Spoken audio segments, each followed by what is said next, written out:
Okay, oops, now I need to mute my computer. Okay, there's always something to mute or unmute. Hi, Douglas. Hey, Martin. Hey, Meredith.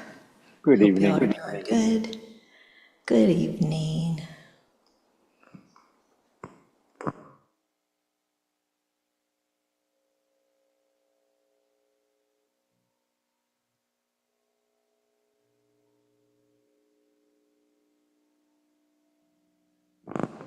Hi, Don. Hey, Linda, how are you? I'm doing great. Hope you are. Yeah, you sound a little bit hoarse, no? I just needed to clear my throat. Oh, My daughter is like really hung up about that. She's like, "You have a frog in it." It's one of those pet peeves of hers. okay. I'm I'm like, glad. I'm glad you're doing. sorry. I'm glad you're doing well.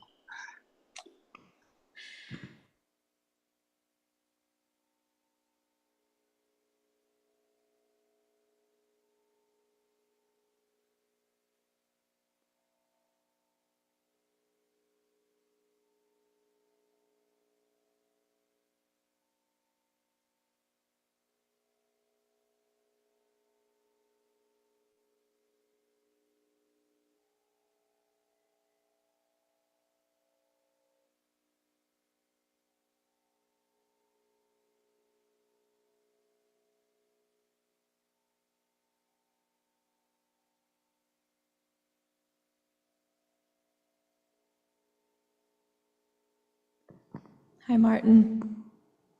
Hello. This one's might need to be turned up a little bit, Chris.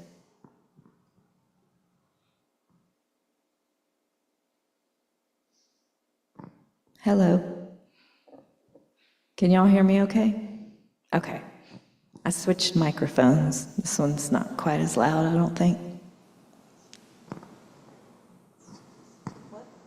Hello? Oh, that's better.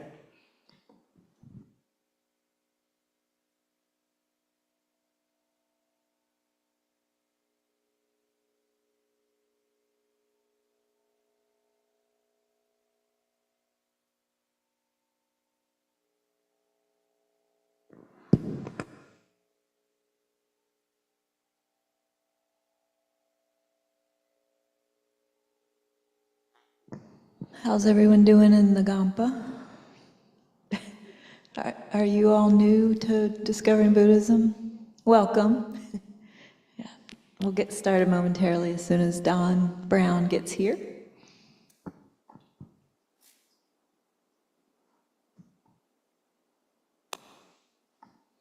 He's probably going to ask everyone to move forward, just warning you.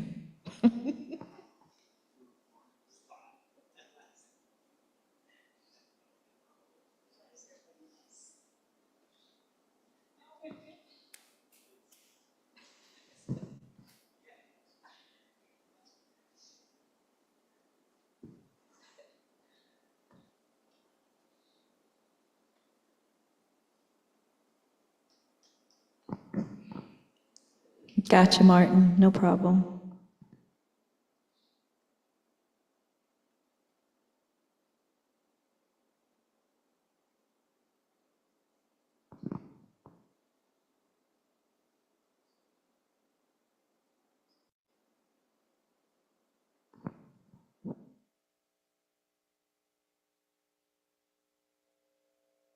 Hi, Carmen and Paul. Hope y'all are doing well.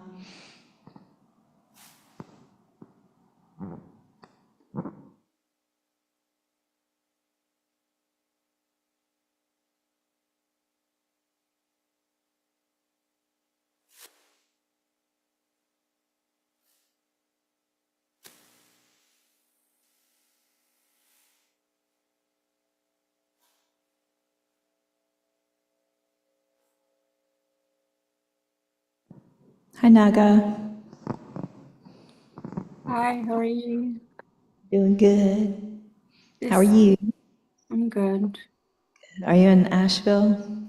Yeah, probably stressed. We have a debate kind of interclass. So studying all, we had the class and studying and A lot. Yeah, it's a lot. And I saw Geshe-la in my dream. Oh, wow, that's Yeah, nice. a That's few weeks ago. And he was asking me all the questions, how am I doing? And what do I auspicious. need? And all that stuff. Yeah, it was so interesting. It's like he knew all my struggles. That's that's very neat. It's all Yeah, very auspicious to yeah, have your teacher in your dream. yeah, thank you. But I appreciate this studying with you guys. When I go to India, I feel the practice that I have learned through all these classes, I see the difference in other people. I'm not trying to be egoistic, but I see that he gives us so much kindness and the practice we develop, like Khenso Rinpoche was saying, it's like you can show that to people in your presence. And I appreciate, and I always tell people we don't have that jealousy thing in our center. We don't have that, like, so it's Yeah, kind we're of nice. very fortunate here at Kadampa Center. Yeah, a lot of Very, mhm. Yeah, sorry. I and really Don Brown is teaching this class, and he's the founder of Kadampa Center. Started in like living, little group meeting in living rooms and talking about Buddhism. And it's grown into what it is today. Hopefully he'll be here soon. My understanding that Mondays are kind of rough on doctors. It's a busy day.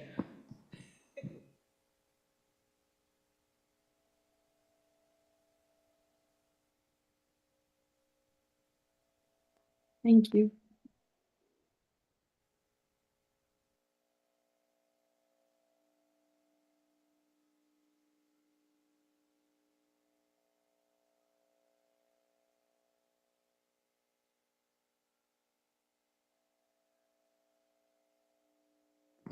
There's Dr. Brown.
Hello.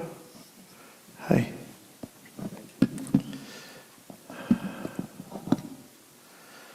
All right.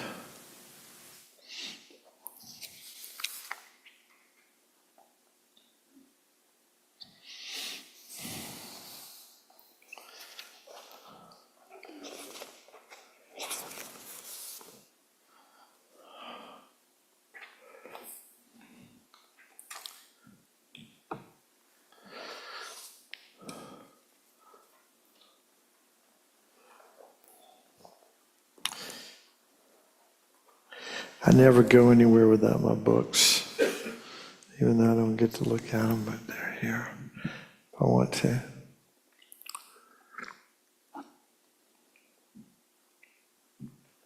All right, so let's start out with doing some mindfulness practice, kind of get the mind settled.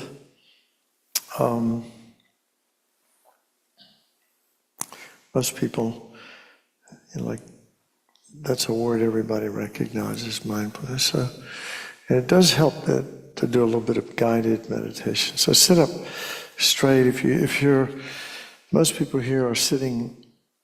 A few people are might be sitting down in a meditative posture, with the legs crossed. But most everybody here is in a chair. So when you sit in a chair, you want to sit up straight with your spine erect, and then we'll just do a few minutes of this, and then we'll do the prayers. We'll go from there. In fact, let's do it the other way around. Let's do the prayers now. All right? So we're going to start out with the prayers that we've been doing every week, Refuge in Bodhichitta, and then the 7-limb prayer, and what page are we on? 34? Yeah.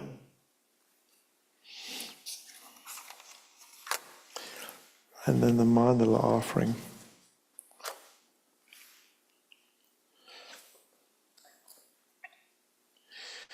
And last week we just, as way of explanation, we talked. I think there's some new people here, but maybe even some new people online. I don't know. But anyway, remember the first two lines are distinguishing like who we take refuge in. Are we Buddhist or non-Buddhist? So as Buddhists, we take refuge in, until we're enlightened, particularly in the Mahayana tradition, and the Buddha, Dharma, and Sangha. So that would distinguish a Buddhist from a non-Buddhist. And within the Buddhist traditions, there's two basic streams of thought. There's the Theravada, sometimes called Hinayana motivation, which is for individual liberation.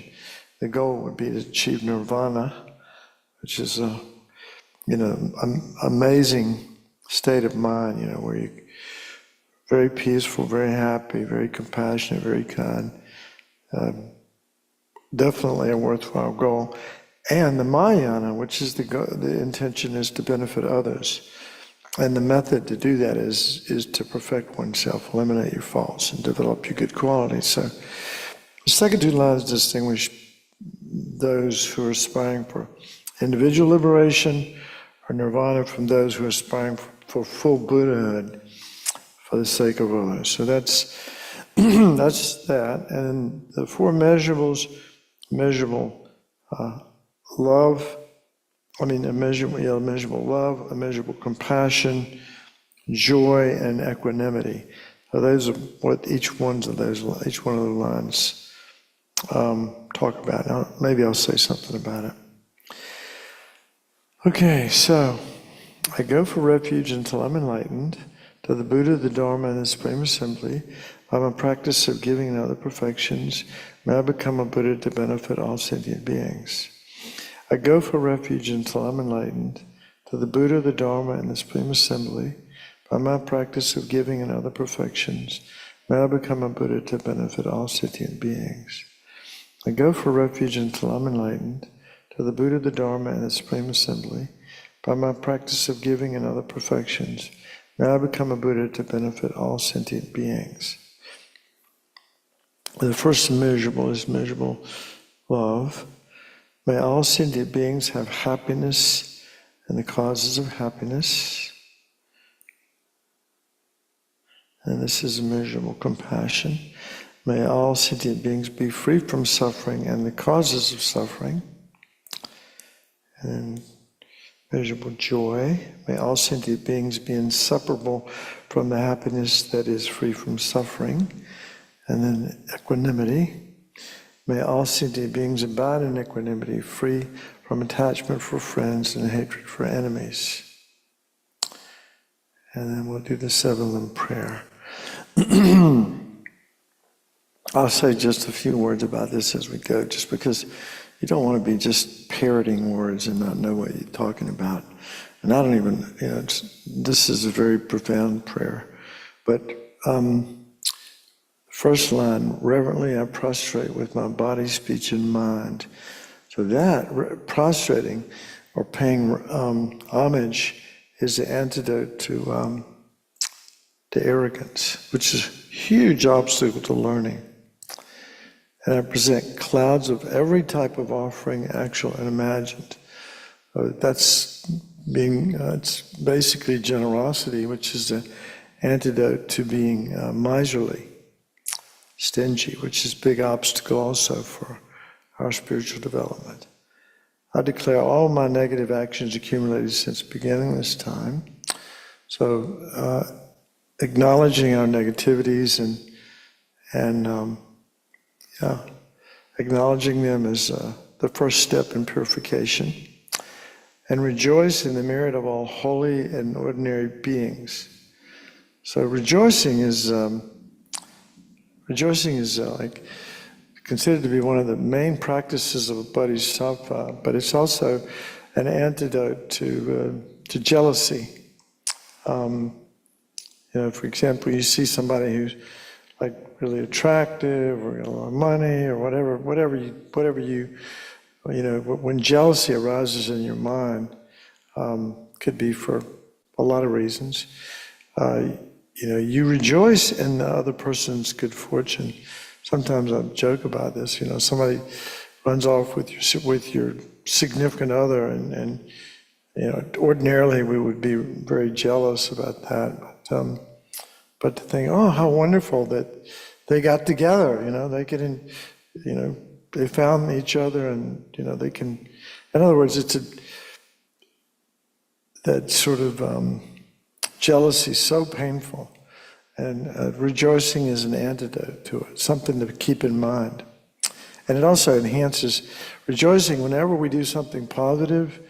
This is one of the main practices of bodhisattvas, is rejoicing in the virtuous actions of other beings. So whenever we do something positive, if we rejoice in it, there's a tendency for us to do it again and again.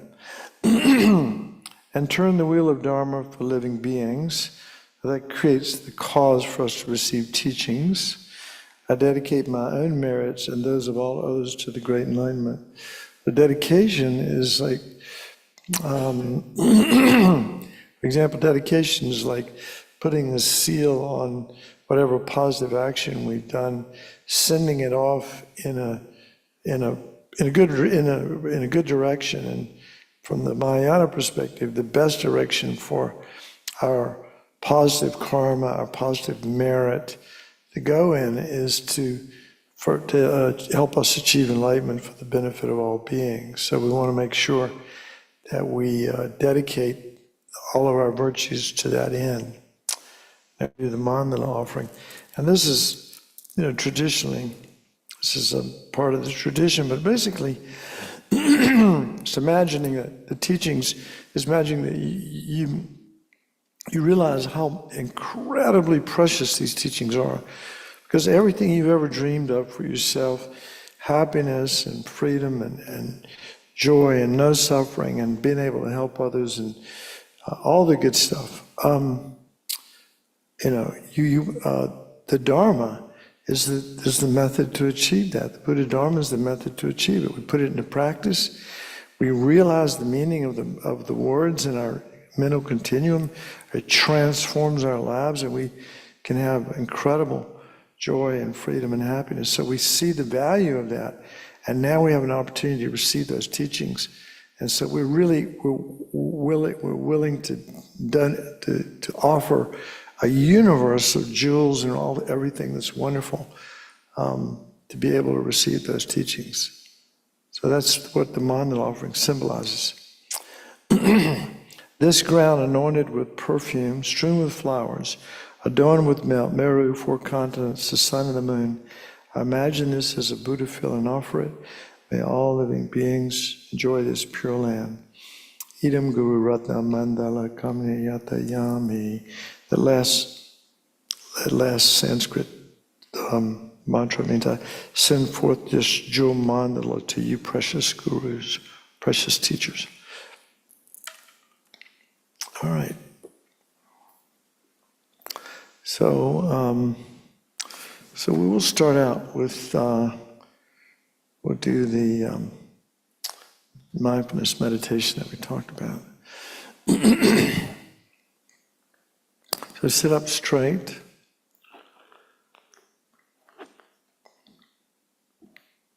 I mean, some of you have already done, I guess, how to meditate's been taught, and yeah. So everybody knows how to sit up straight, with your spine stacked one on top of another, like coins, your vertebrae. Even though your spine's not really straight, but that's the feeling you want to have, is almost as if there's a little hook on the top of your head, and if you pull just a little bit, it straightens your spine up. Chin's a little tucked in. You can have your eyes closed or slightly open. If you keep them slightly open, it lets a little bit of light in and helps you, can help you stay more alert. And your shoulders are down and back a little bit. Your hands are in your lap. Usually in the Tibetan tradition, we do left hand, right hand, thumbs touching, and the thumbs are touching, the thumbs are at the level of the navel. And again, the shoulders down and back a little bit, chin just slightly tucked in. And then the tongue is resting on the roof of the mouth, which comes in handy if you're going to meditate for a long period of time and you're trying to develop concentration, you're not always swallowing.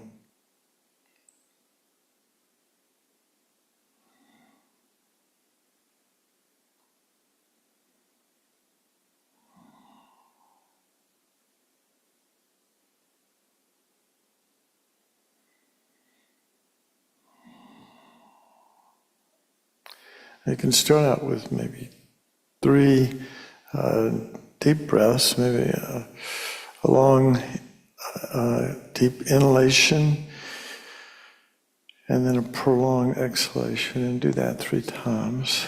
And each time, just try to relax and let go.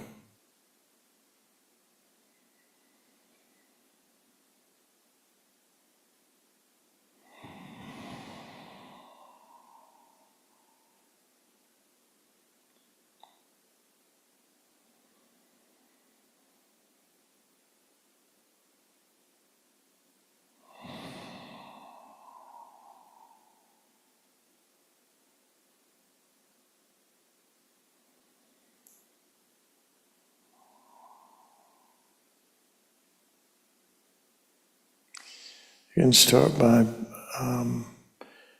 bringing your awareness to your breathing. And that could be the sensation of the breath at the tip of the nose. You'll notice as you breathe in, it's kind of cool, and the air is cool, and then as you breathe out, it's warm.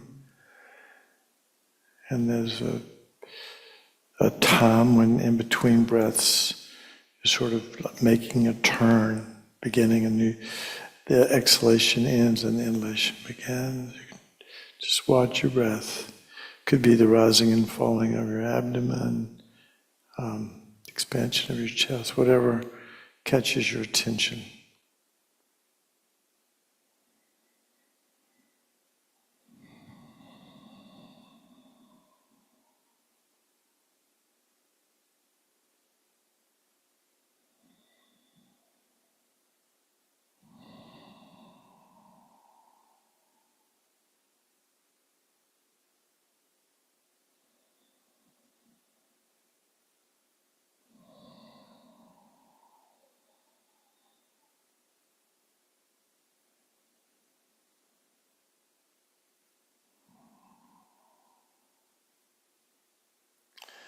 And when your mind's distracted,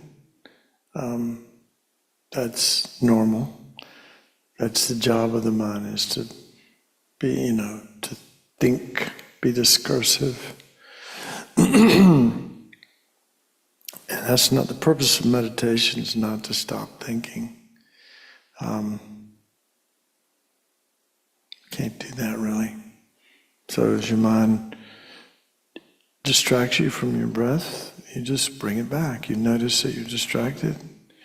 And it's in that noticing that you're distracted and bringing your mind back to the experience of breathing. That's like doing a curl with a barbell. That's strengthening your mindfulness, your alertness, your ability to monitor your inner life, your mental life.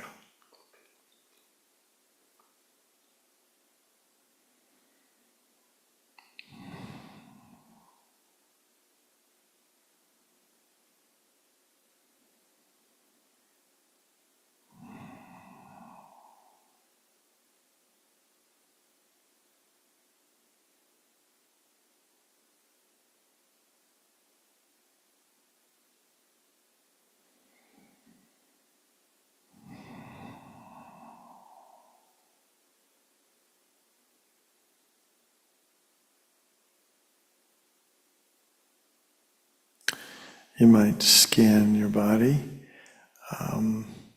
You can start at your feet and move your mind up to your ankles and calves and thighs and pelvic area and torso and arms and shoulders and so on, just to the top of your head. Just scan your body, noticing any areas where you might be holding tension, and allow yourself to relax and just be present.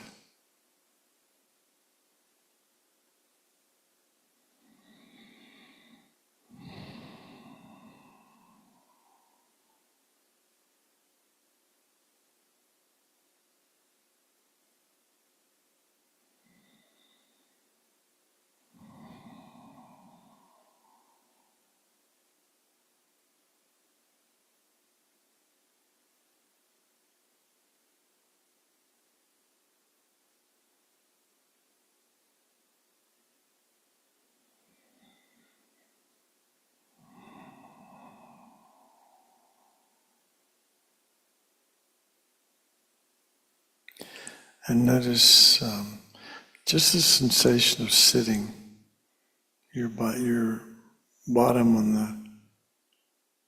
the cushion or on the chair, feet on the floor, or whatever position they're in. Just notice your whole body and the position that you're in.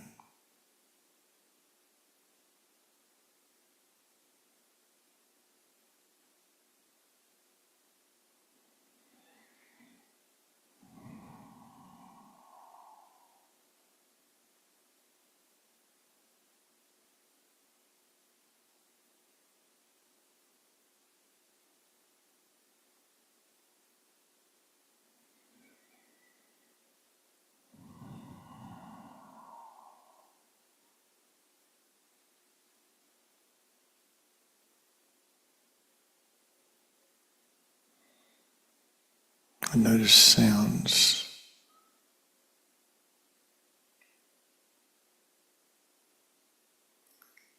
Anything that catches your attention.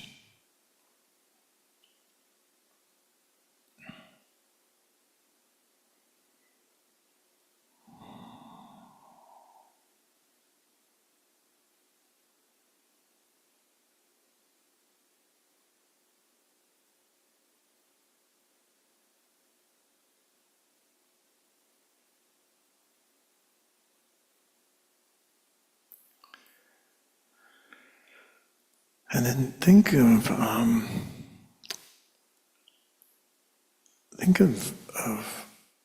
actually two things, and then you'll be looking for something. Because, normally we say, excuse me, my body is sitting, meditating. So my body's meditating. And then we think my mind, like I'm sitting, meditating. And then we go, my mind is meditating. I'm sitting, I'm meditating. But really, there's just a body here and a mind that's meditating. Right? No more, no less. But where is this I, this sense of this, the owner of this experience?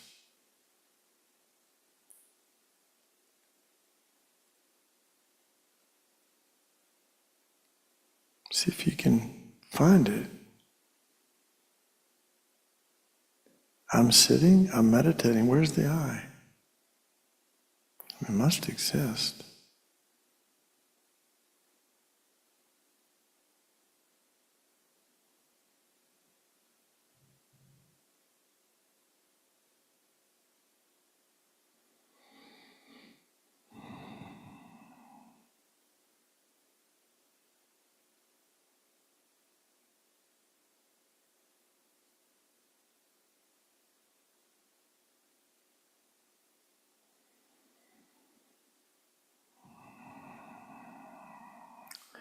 And for the last minute, just pay very close attention to your breath again. Let's come back to the experience of breathing. Again, following the breath all the way through the process of inhalation as it sort of turns and begins the process of exhalation. And do that for this last minute or so.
So who was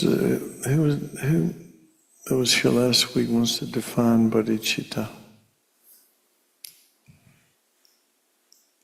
Take a stab at it. All right? Oh, that is too easy. But that's right. You got it. You cut right to the heart of it. But that's right. It is this awakened mind. But give me a little bit longer version. Like what is it? What would you say about it?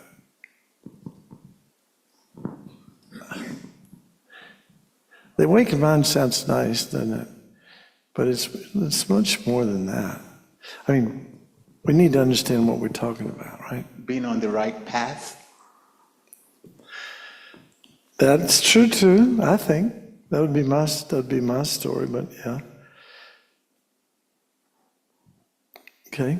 Anybody else want to take a stab at it?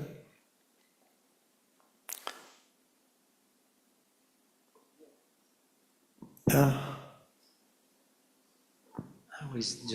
I thought of it more specifically about compassion. It's about compassion for all living Sentient beings. It's definitely based on love and compassion. Definitely based on that. But yeah. Anybody else have any thoughts about it? Jeevan, you look like you want to say something, but I'll say it's a state of mind of where you have a spontaneous wish for others to be happy and for others to be free of suffering. yeah, that's definitely part of it. So there's lots of different ways to talk about it. Like Jeffrey Hopkins, who was a professor, at University of Virginia. He translated the first 10 years the Dalai Lama came to this country. Jeffrey translated for him, and he's a really smart guy, and he defines. I mean, when he's translating for us, holiness, he says is the altruistic intention to become enlightened based on love and compassion. So, the altruistic intention to become enlightened based on love and compassion. So, it's an intention. For example, and this is the attitude of a Buddha, of someone who wants to become a Buddha. In some of the other traditions in Buddhism, the goal is nirvana, right? Everybody has heard of nirvana, the rock and roll band and all that kind of stuff. But it's nirvana. What does nirvana mean? Anybody know what nirvana means besides the rock and roll band? Sanskrit word, actually Pali word too. They call it nibbana in Pali, nirvana in Sanskrit. Yeah. Did you want to? Yeah, just a freedom from suffering. But it's like to be free of suffering. If we were free of suffering, we would be incredibly blissfully happy. It's an amazingly joyous state to be free of suffering, and that's nirvana is achieved on the way to the path to enlightenment. It's sort of part of the path.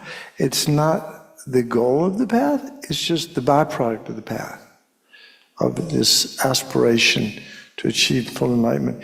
And you can think, it's sort of so antithetical when I think about it, that bodhicitta is, when we talk about how our biggest enemy in Buddhism, we talk about our biggest enemy is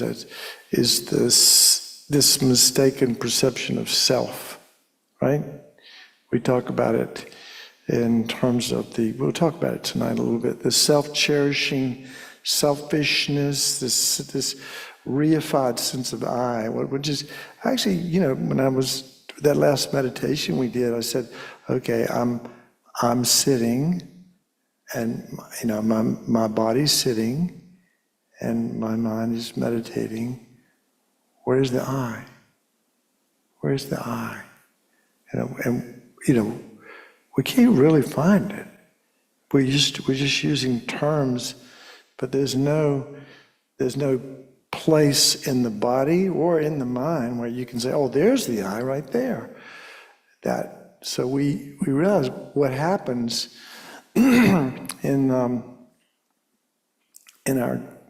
lives is we project this sense of I, which is absolutely normal and to be expected, and then we cling to it. We grasp onto that sense of I as if it was real. It's a reified, sense of self that's way beyond what's actually here. We do exist, but we exist nominally in dependence upon a body and mind. But we think we're, there's an I, there's a capital I and a little I. We think we're the capital I, in bold. And that's what gets us into trouble. And so what better antidote to that than to dedicate our life to others, the opposite of I. Like, I must help others. I must, this again, based on all these meditations, you don't just leap into this attitude. This is it's called effortful bodhicitta. We start out with, the goal is I must help others based on cultivating some genuine sense of connection, compassion, loving kindness like that, sincere. I must help others, and the method to do that is for me to get my act together, for me to develop my qualities, eliminate my faults. So it's the supreme antidote to egocentricity, is to dedicate our life to others. It's kind of cool. And one of the special, and I remember talking to Jeffrey Hopkins again. I was talking to him about, when you talk about spiritual development, we all want the best.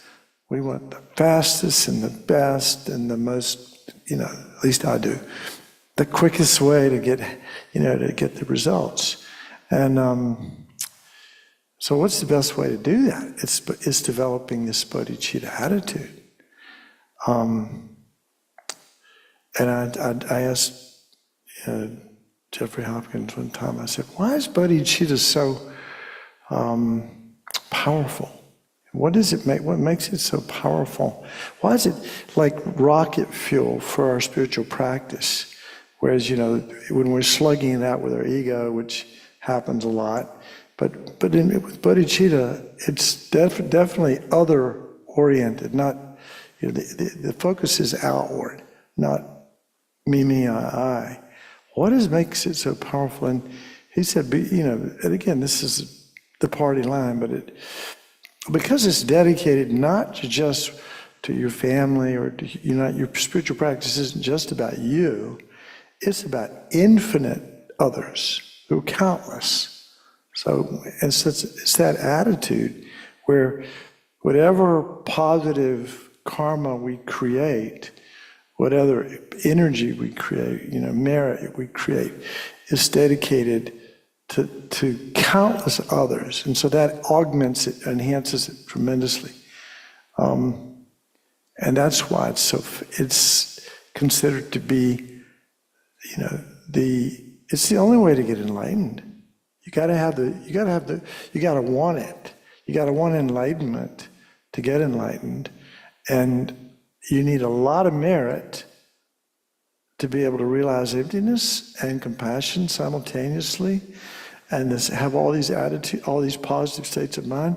You need a tremendous amount of virtuous energy or merit, and bodhicitta is the way to do that. So we need to develop bodhicitta for that reason as well. I'm going to read this just because I found it, and so I thought, well, it must be some cosmic reason I found it, so I handed it out. But from Lama Zopa Rinpoche. Yeah. So those of you who are at home, you can maybe Linda can put it online at some point. But anyway, these are some little quotations from Rinpoche, but it really gets right back to this thing about others. He says, now some of this has to do with the mind training teachings, which are kind of like, would blow your mind if you didn't really understand the Buddhist point of view. You might have trouble understanding what this is about. But he says, recognizing undesirable situations as desirable is one of the most powerful thought training practices. It is the way to transform suffering into happiness. Well, that sounds crazy, doesn't it? Recognizing undesirable situations as desirable is one of the most powerful thought training practices. It's a way to transform suffering into happiness. So we can talk more about that one later. The thought of liking problems should arise naturally, like the thought of liking ice cream or the thought of liking music. Help me with that one. We got anybody here that's just about to leap out of their seat and want to explain that? Oh, come on. Pardon? It- If you like the problems, it'll leave, if you, yeah, yeah.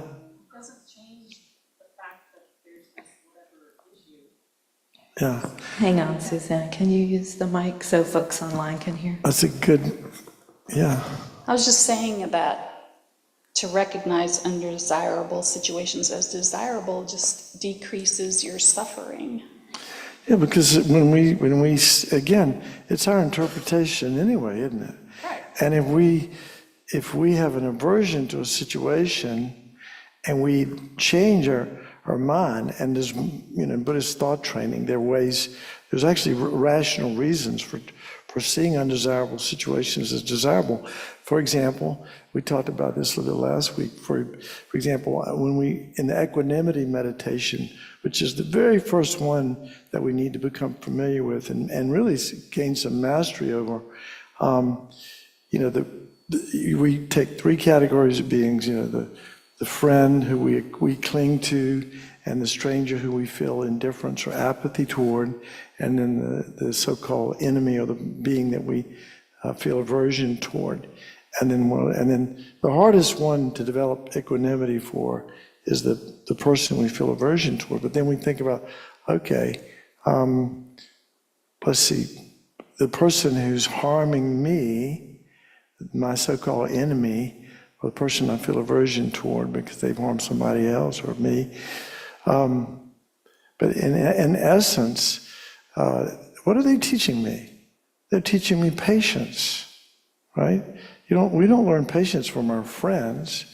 We need to develop patience and a stable mind that can confront the troublesome times and difficulties. We need that kind of inner strength that patience brings with it. We only learn that from trials and tribulations and difficult people. We don't learn it from a cushy life. So difficulties actually build up inner strength and in the end result in our happiness. We talked about how Shantideva, the great Indian saint who wrote the book called The Bodhisattva's Way of Life, in one stanza he talks about, like, when somebody hits you with a stick, you don't get angry at the stick, you get angry at the person who hit you with the stick. In the same way, the real cause of this being we're now labeling, an enemy or somebody we feel aversion toward, the real cause of that is our own selfish, self-cherishing mind that created the karma to have that come around. What goes around comes around, right? So karma is just coming back around. So the real cause, the real enemy is not out there. It's our own selfish, self-cherishing attitude. There's a lesson to be learned there. So it's important we can learn from that. And also when we experience suffering, kind of like you said, that karma's finished. That karma, in a way, it's like perfect. It's a little bit like purification. When we have difficulties and we experience those, and we don't, respond. Like, for example, if somebody gets angry at us and we remain patient and we don't respond in kind and like punch them back or, like that, it's finished. That karma's finished, and it's sort of like purification in a way. So that we can use obstacles in the path in our life to develop inner strength and develop the qualities that actually cause Buddhahood. So of the six perfections, one of them is patience. And we've got to develop that to become a Buddha. Those six perfections are the ones that the Bodhisattvas practice. The Bodhisattvas are those beings that have realized bodhicitta in their heart and mind, and every action is motivated by that. Well, part of that is patience, and without patience, there are no Buddhas. And so if we go backward without enemies and difficult people, there are no Buddhas. We got to have obstacles. We have to have trials and tribulations. We have to have difficult people. So that's why he's saying thought of liking problems should arise naturally, like the thought of liking ice cream or the thought of liking music. I don't know, that's not how most people think. I know I don't, but I can aspire. We can at least aspire to that. There's nothing to trust in seeking happiness from outside. You will only become exhausted with suffering, which is without satisfaction and without end. So what's Rinpoche talking about there? It is pretty self-evident. But what is he talking about?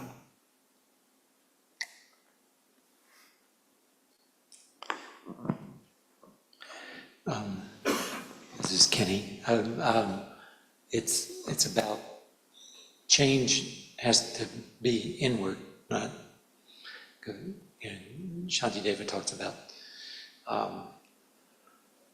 You can't rely on. Hold it close.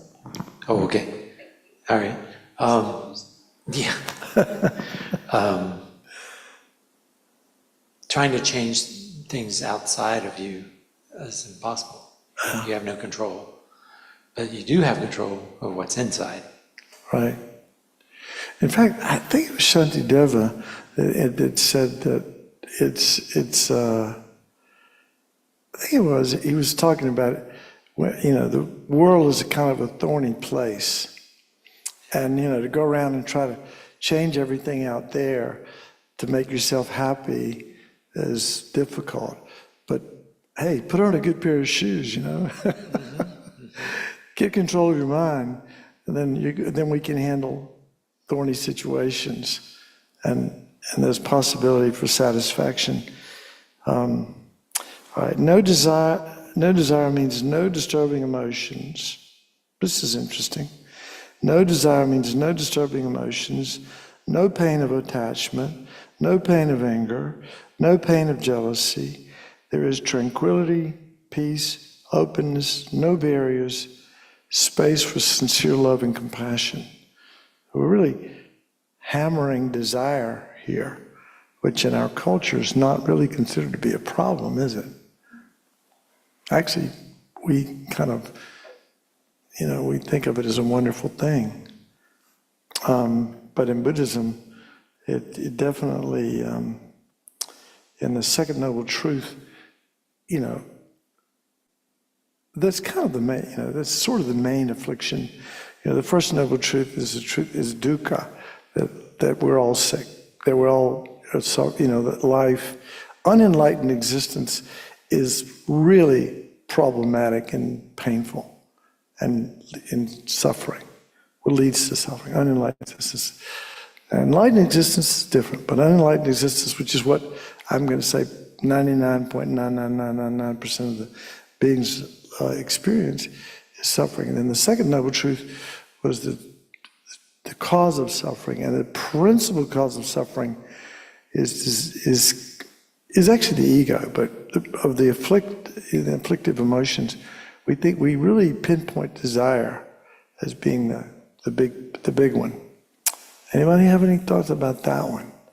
Why do you think desire causes so much misery?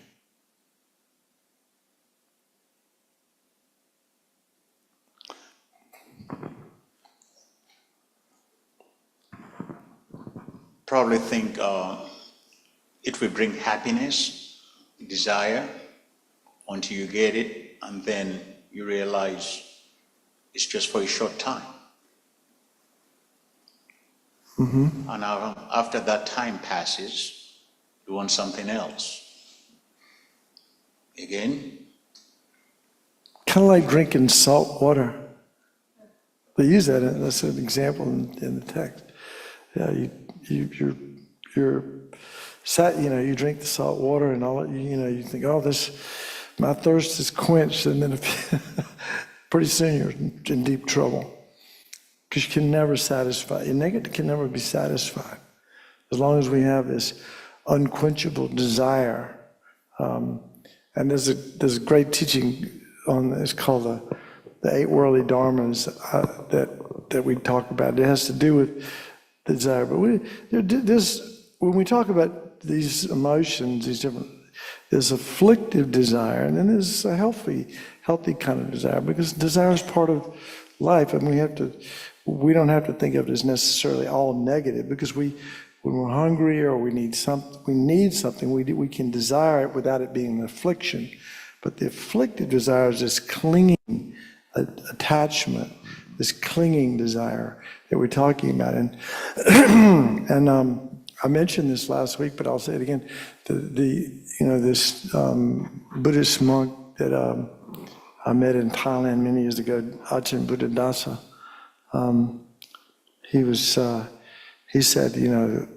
he said that we're all addicted to deliciousness. So we all have this unquenchable desire for pleasure, and that could be, and in this teaching on eight worldly concerns, we all want gain, right, and pleasure, and fame, and we want people to like us, right? And then at the same time, wanting these delicious things, by clinging to the delicious part of life, what are we creating? An aversion to what? The opposite. So when we cling to pleasure and we experience pain, it's even worse, because it's exactly the opposite of what we want. And when we cling to gain, like money, relationships, whatever, and we lose them, it's even more painful, and so on. And then when you're in the middle, you're not experiencing the pleasure, but you're not experiencing the pain. It's just a matter of time, because things are constantly in a state of flux. So when we're in the middle, we're still wanting the pleasure, and simultaneously the flip side of that coin is dreading the pain. It's still right there in the moment. It's just we're not always aware of it, but it's there in the moment. So that clinging desire creates all the problems, creates so much of our problem. In fact, I would go so far as to say, anytime you're unhappy, just stop for a moment and ask yourself, what do I want that's different than what I have right now? And sometimes it's just, I want anything other than what I have now. I can't accept what I have now. We desire pleasure. We want something different. This whole idea of being present and open to whatever our experience is without pushing it away or wishing it was different. It doesn't mean we have to just give in to everything. We can still aspire to happiness. We should. To become a Buddha, to achieve enlightenment, that's an aspiration. The altruistic aspiration or intention to achieve enlightenment. So that's one or two more. So There might have been a comment online. Beck, yeah. Did you want to contribute something? Yeah, please. Earlier, but no, Don got it straight on. Nothing more to add here. Great job. Thanks. All right. And then, is it Lloyd? Did you want to say something? I have a question. Yeah. You haven't spoken about the middle path. And for me, avoiding craving, but having enough to eat is of value. And then knowing that, okay, I'm satiated and I don't need more, and or controlling that I shouldn't have more, that having more would not give me any more pleasure. Right. I try to be mindful to say that's enough. And so the middle path to me is saying that's enough. It may not be ecstatic, rejoicing, but it's contentment. And I really look to have that moment to moment. Yeah. Good comment. Good thing to think about. Because, Well, let's put it this way. In Buddhism, again, this is another explanation of desire and how that works. But normally when we want something, like something pleasurable, let's just say a good meal, all right, and we start eating, and we're really hungry, and I can't wait to sink my spoon into that bowl of ice cream, right? Well, it's something desirable. We have this desire. And as we began, so we start eating, and as we began to eat, our desire for ice cream or something delicious begins to diminish, right? The more you eat, the less that desire is there. And simultaneously, there's an aversion, but we don't see it. There's an aversion to ice cream and to having our stomach full. And then as we keep going, we keep eating, and right here, we're satisfied. But a lot of times, when it's ice cream in particular, we just keep eating. And then next thing you know, there's the aversion to ice cream. As the desire diminishes and the aversion increases. And this is how Buddhism would describe every one of our pleasurable experiences. It's a decrease in our desire and an increase in our aversion, and that's what we label happiness, or at least pleasure. When in fact, Buddhism, the Buddhist perspective is, it's all dukkha. It's all unsatisfactory. Just something to consider. So that Lama Zopa says, the real happiness shines in your life when you start to cherish others. And then he goes on to say, I meditate and work for others. Wow, how happy I am. He just died last year, bless his heart. But he was a wonderful teacher and came here many times. All right, so Tom, how are we doing? 8 o'clock. So let's do, I think I want to do something like, I want to do this. I found this book called, we're going to do a meditation in a minute. It's called Tonglen, okay? And some of you know what it is, right? We've done it before. Excuse me. And I get in a debate with George Chernoff. I love to argue with George. George is venerable George, I should say. He's been a monk for like 45 years, something like that. He lives in the mountains of North Carolina, and he's a very experienced meditator, and he's got a master's in physics from MIT, but that doesn't help him on the cushion. He's still got to work it out. But he's a smart guy. And anyway, so we're talking about Tonglen. You just can't leap into that meditation practice, because the Tibetan word is Tonglen, which means taking on the suffering and giving happiness, right? Well, do you want to take on the suffering of somebody you despise? No. We have to feel some sense of connection and affection. Actually, love and compassion are the preliminary meditations until you get to the meditation on Tonglen. And so you really have to get to do these preliminary meditations on equanimity and so on, seeing all beings as mother, remembering their kindness, repaying their kindness, developing great love, great compassion, seeing the equality of self and others, the faults of self-cherishing, the benefits of cherishing others, and then exchanging self-cherishing for cherishing others, and then you get down to the meditation on Tonglen.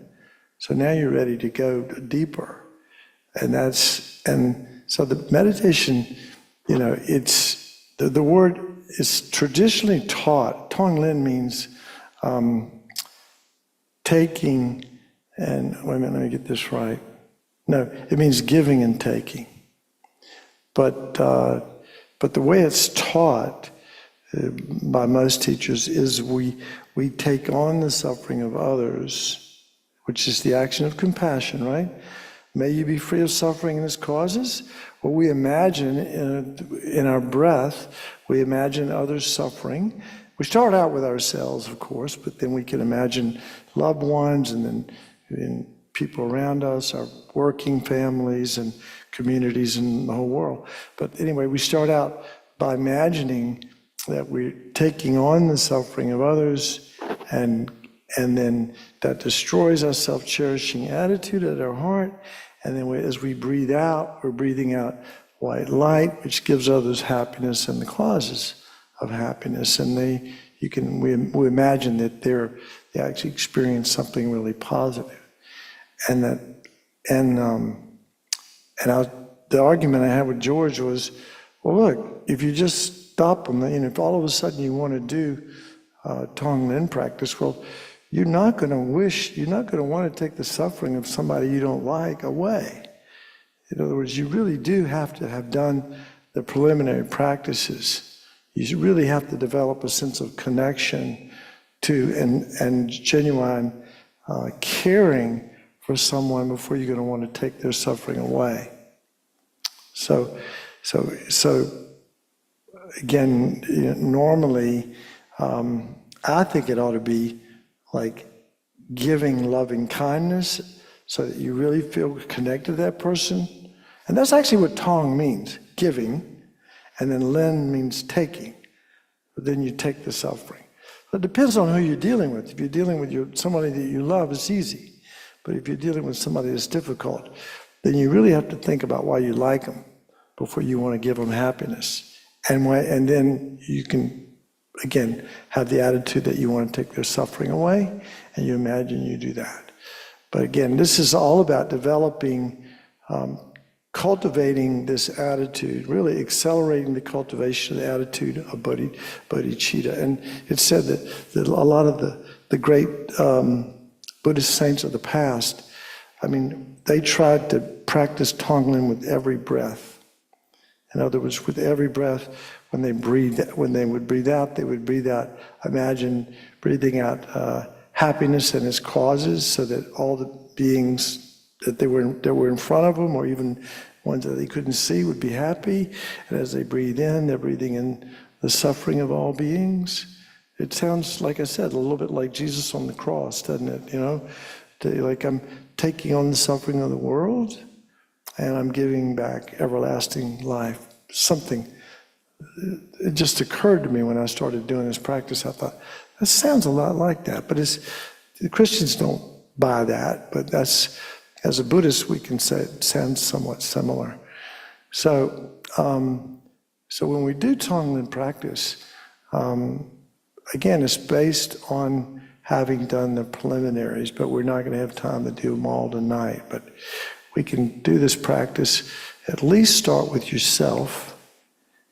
Like you can breathe out, wishing yourself happiness, and breathe in, and imagine you're breathing in your suffering. So you breathe, when you breathe out the white light goes out your right nostril and enters your left nostril, that you're seeing yourself in front, right? The white light of happiness goes out your right nostril and enters your left nostril and fills your body full of light, and then all of your negativity in the form of black, heavy, dark smoke comes out of your right nostril, and you breathe that in your left nostril, and it goes down and destroys your self-cherishing, selfish attitude, the one we said was the biggest problem. Geshe-la was, I don't know if anybody heard Geshe-la on Sunday, but he was talking about self-cherishing, and in a way that, because I think a lot of his students have said, look, self-cherishing is a good thing. And and from the point of view of loving yourself and treating yourself well, it is a good thing. But from the point of view of cherishing selfishness, it's a problem. It's our biggest problem. So we need to destroy that self-cherishing selfishness, that egocentricity that dwells in our heart, you might say. So that's usually imagined as like this big rock of a mountain at our heart, black rock and it's destroyed when we take on this. In this case, we're working with ourselves, right? We take on our suffering, and it comes into our heart, and it immediately destroys the self-cherishing selfishness, and our bodies are filled with light. And again, we send out light, which is may you be happy and have the causes of happiness, which is the action of love. And then we imagine our suffering, and may we be free of suffering and the causes of suffering. And then we imagine we bring it in, and that's the action of compassion. So we're developing love, and compassion, love and compassion, but not just, but it's much more active than it is. It brings an element of active, something's actually happening. We're actually doing something. So it's a more powerful way to develop loving compassion. And that sets us up for developing this next attitude, which is, I take personal responsibility for the happiness. This one's wild, but it's also the heart of bodhicitta. It's like we take personal responsibility for the happiness of all beings throughout all space and time, and to help wherever they are, whatever state of confusion they're at. We are, the Bodhisattva's attitude is, I'm personally responsible for the happiness of universal living beings and establish them in a state of pure bliss and Buddhahood by myself alone. That's my job. That's a Bodhisattva's mantra, a Bodhisattva's attitude. I mean, obviously, if it could have been done, it would have been done. But it's an incredibly powerful attitude to have. It's so antithetical to self-centeredness and our biggest obstacles. And so we develop this, they call sometimes the supreme wish. Bob Thurman called it the messianic vow, which is a little bit big. But anyway, it's this amazing attitude that we develop, and then the next step is bodhicitta. Just you realize, hey, I can't even do that for myself.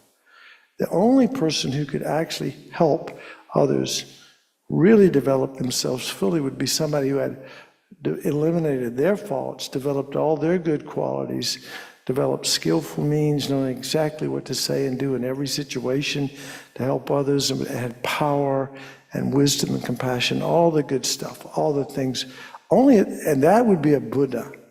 So that's why we aspire to become a Buddha.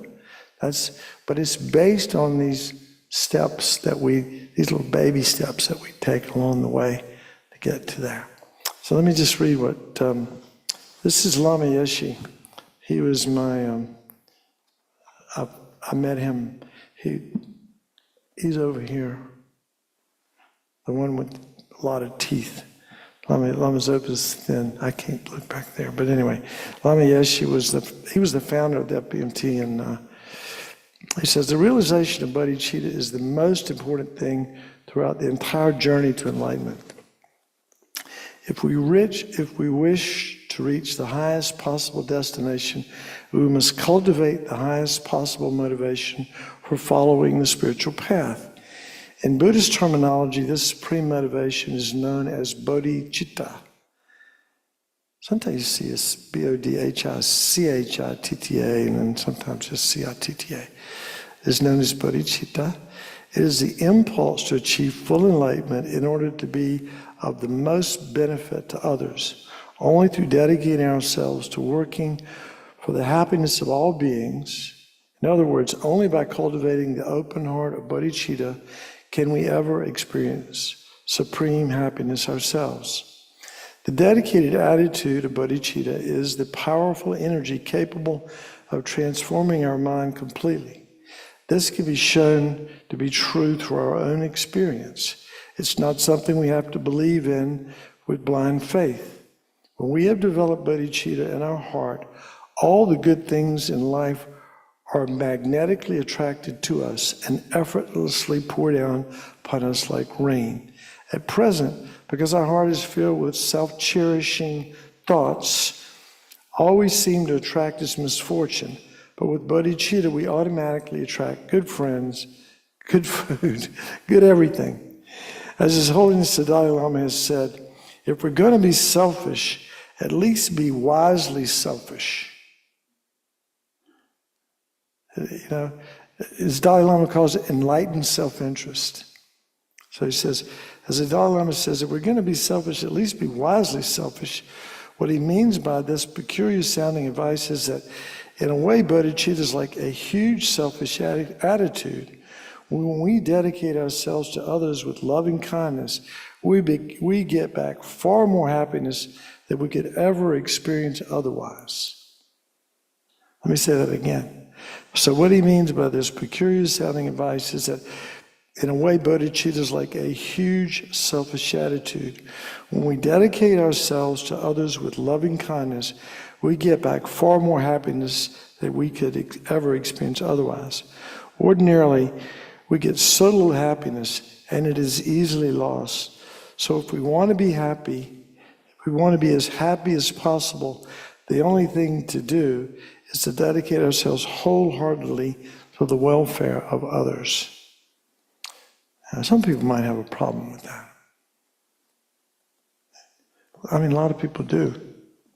You know, think it's too much pie in the sky. You know, we got to take care of number one or whatever. But this is really saying that Lama Yeshe is saying that if there's a purpose in life, this Lama Zopa says this all the time. The purpose in life is to benefit others. That's it. Just real simple.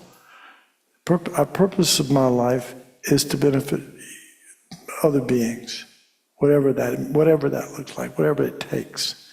That's the purpose of my life, and it's my responsibility alone to do that. I cannot count on other people to do it. Now, we got 15 more minutes.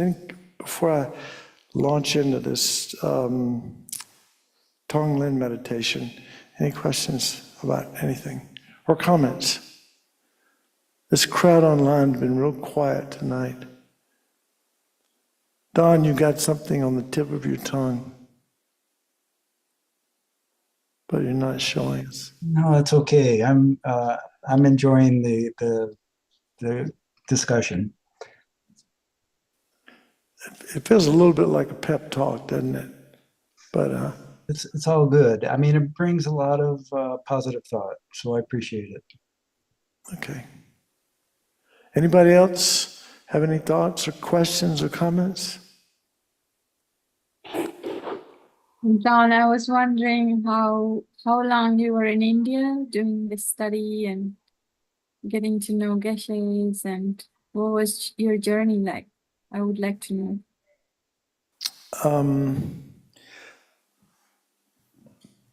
I'm not exactly sure. You know, I've tried to figure that out myself. I spent probably at least 6 months in Nepal, and probably maybe close to 2 years in India. Most of that time was spent in Dharamsala, in Himachal Pradesh. You familiar with Dharamsala? Yeah, I've been going back and forth each year to Tassamling for my course. Yeah. Logic debate. Oh, yeah. So you've been back and forth to Dharamsala? Yeah. Oh, yeah. Yeah. So I spent a lot of time, Dharamsala, and I worked at Delek Hospital in McLeodganj. Yeah. Well, down near the Tibetan Library. I worked at that hospital for 6 months, but I would go get teachings from different people, and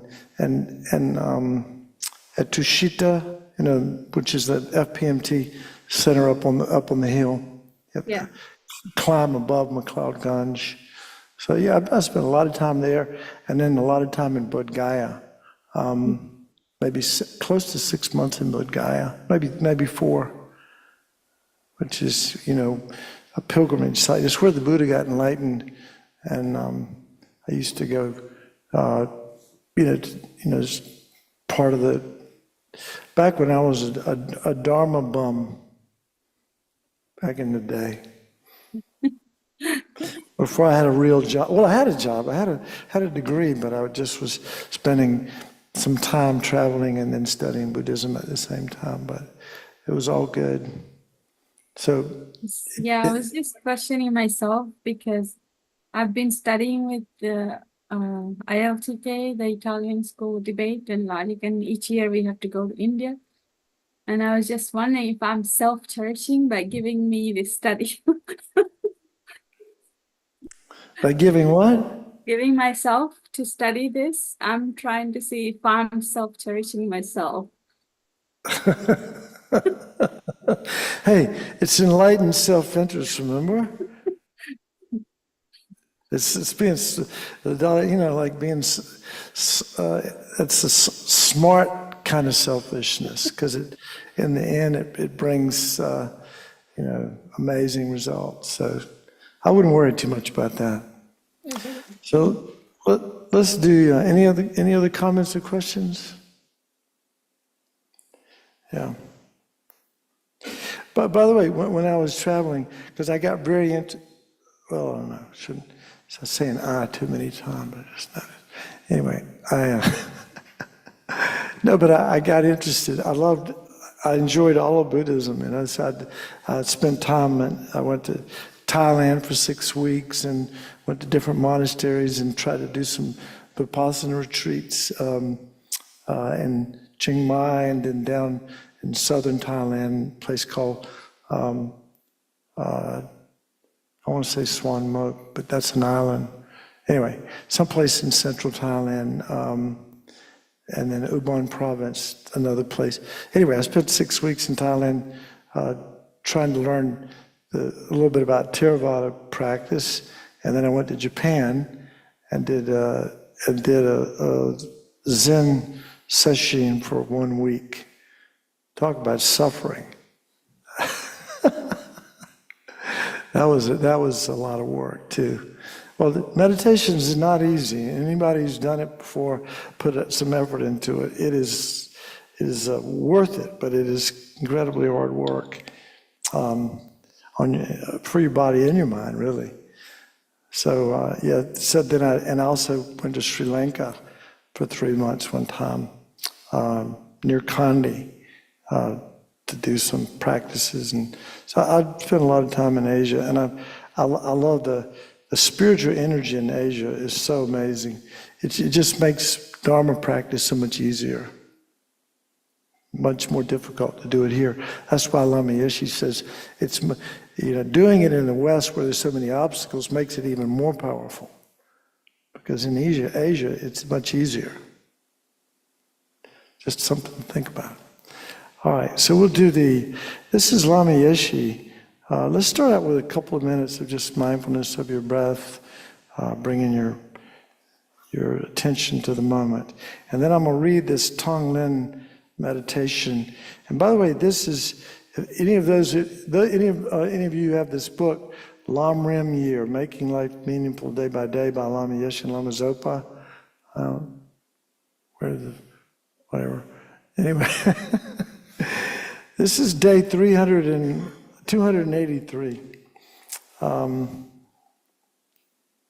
No, wrong, sorry, 315. All right, so let's start out. Just a few deep breaths, getting present to the moment.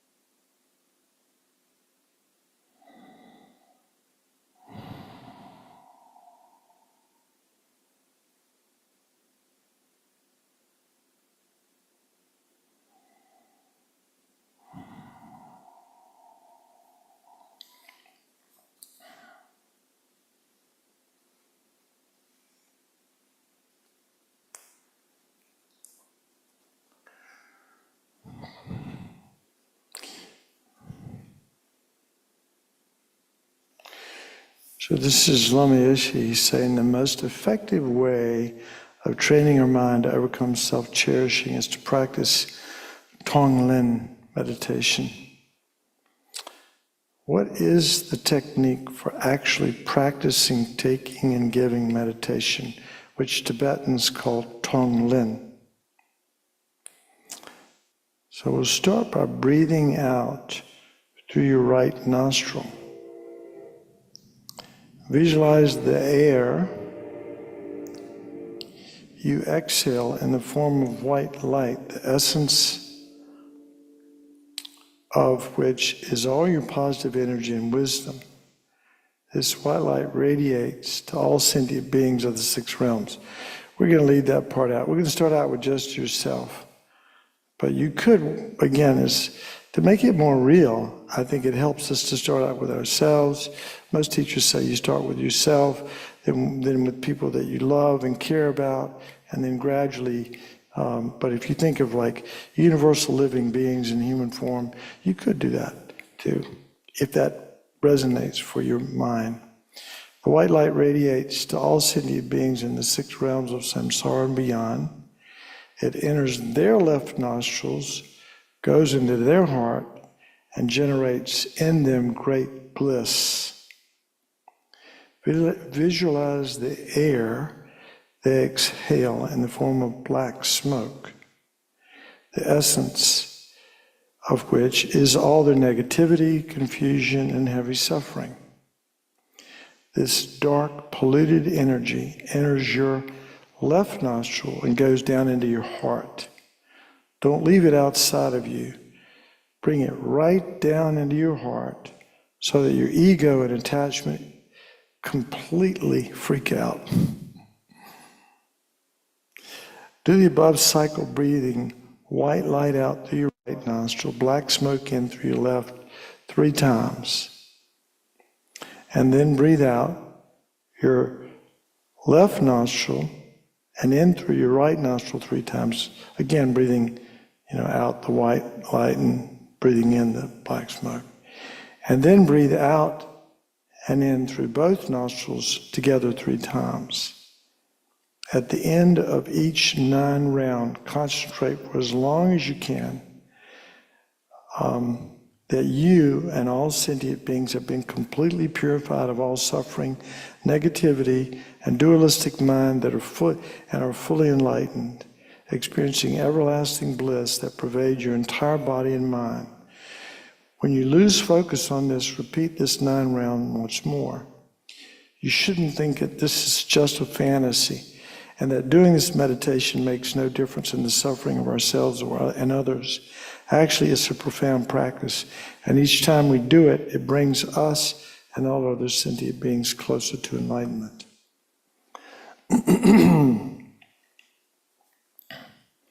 I think that's pretty clear, so I'm going to just repeat it though. So Lama's saying that, and we can, again, you can use universal living beings, but I really think it's easier to start with yourself and then expand. But you breathe out 3 times out your right nostril, each time sending out this white light, which is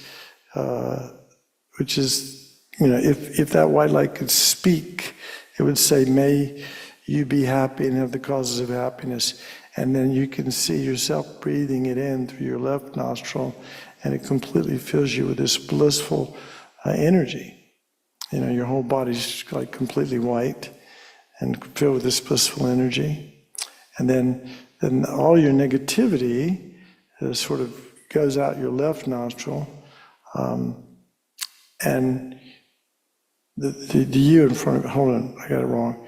All your negativity goes out the right nostril of the you in front and comes in your left nostril and then comes down to your heart and completely destroys your egocentric attachment. As he said, your self-cherishing selfishness kind of freaks out and it destroys it, and then you imagine your body's full of light.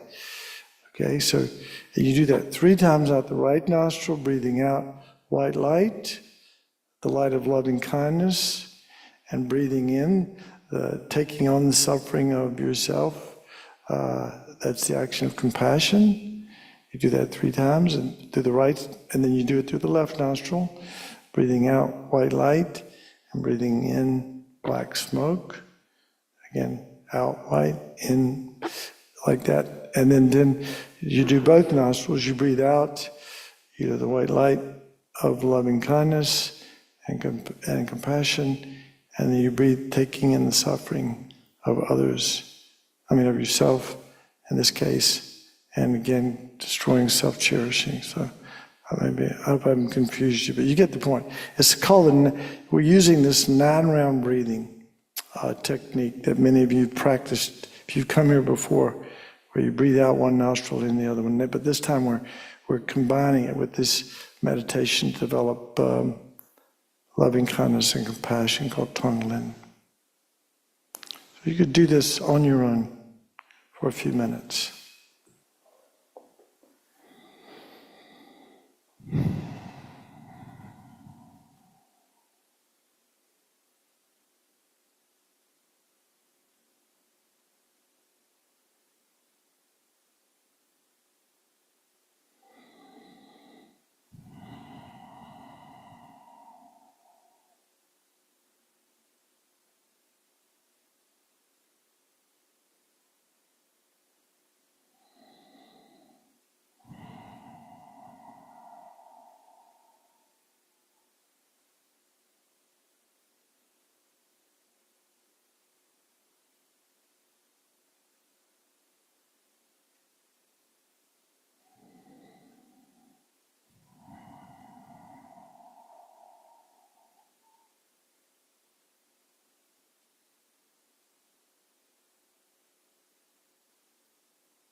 You bring your awareness back in the room, and we'll do the dedication prayers now. I just want to say one other thing about your question about traveling and all that sort of stuff. Every place I practice meditation, and different countries. And I loved it. I found it all helpful. I just enjoyed, I just loved the Dharma. I just thought it was so interesting. You know, it was a little bit different. The flavor was different in Japan, and it was different in Thailand, and it was different in Nepal and stuff. But the basic message was the same, and it was. I found it all helpful. So, just different venues, different flavor, based on the culture that Buddhism inhabited at the time. All right, so we're ready? Page 246, 247 in the Gold Prayer Book.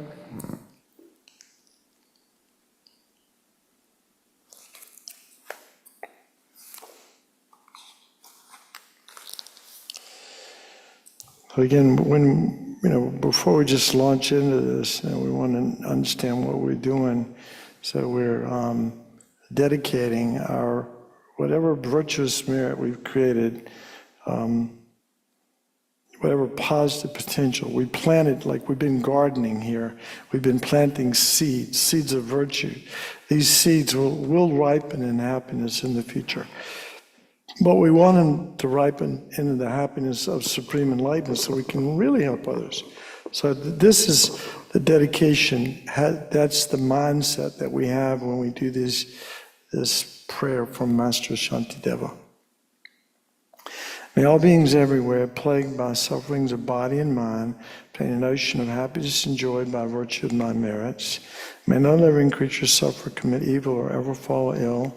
May no one be afraid or belittled with a mind weighed down by depression.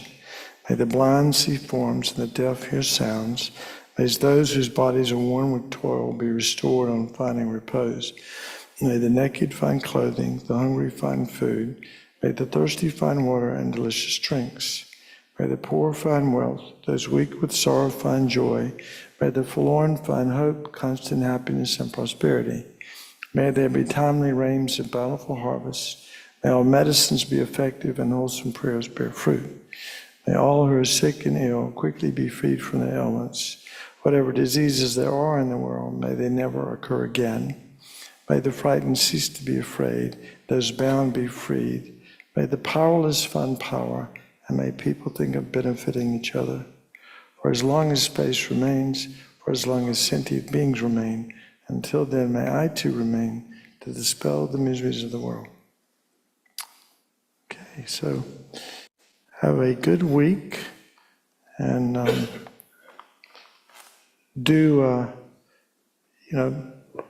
I would suggest doing Tonglen. If you want to do a practice at home for 10 minutes, once or twice a day, and again, work with. I wouldn't go with directly toward your enemies, working with your enemies. That start out with yourself and your family and people that you feel close to. Then gradually, as your practice develops, you can, encompass more people, more beings. So have a good week. Thank you. Thanks, Thanks very Don. much. Thank you, Don. Thanks, everyone. We'll see you Thank next week. you. Okay. Good night, all. Good night. Thank you, Don. Yeah.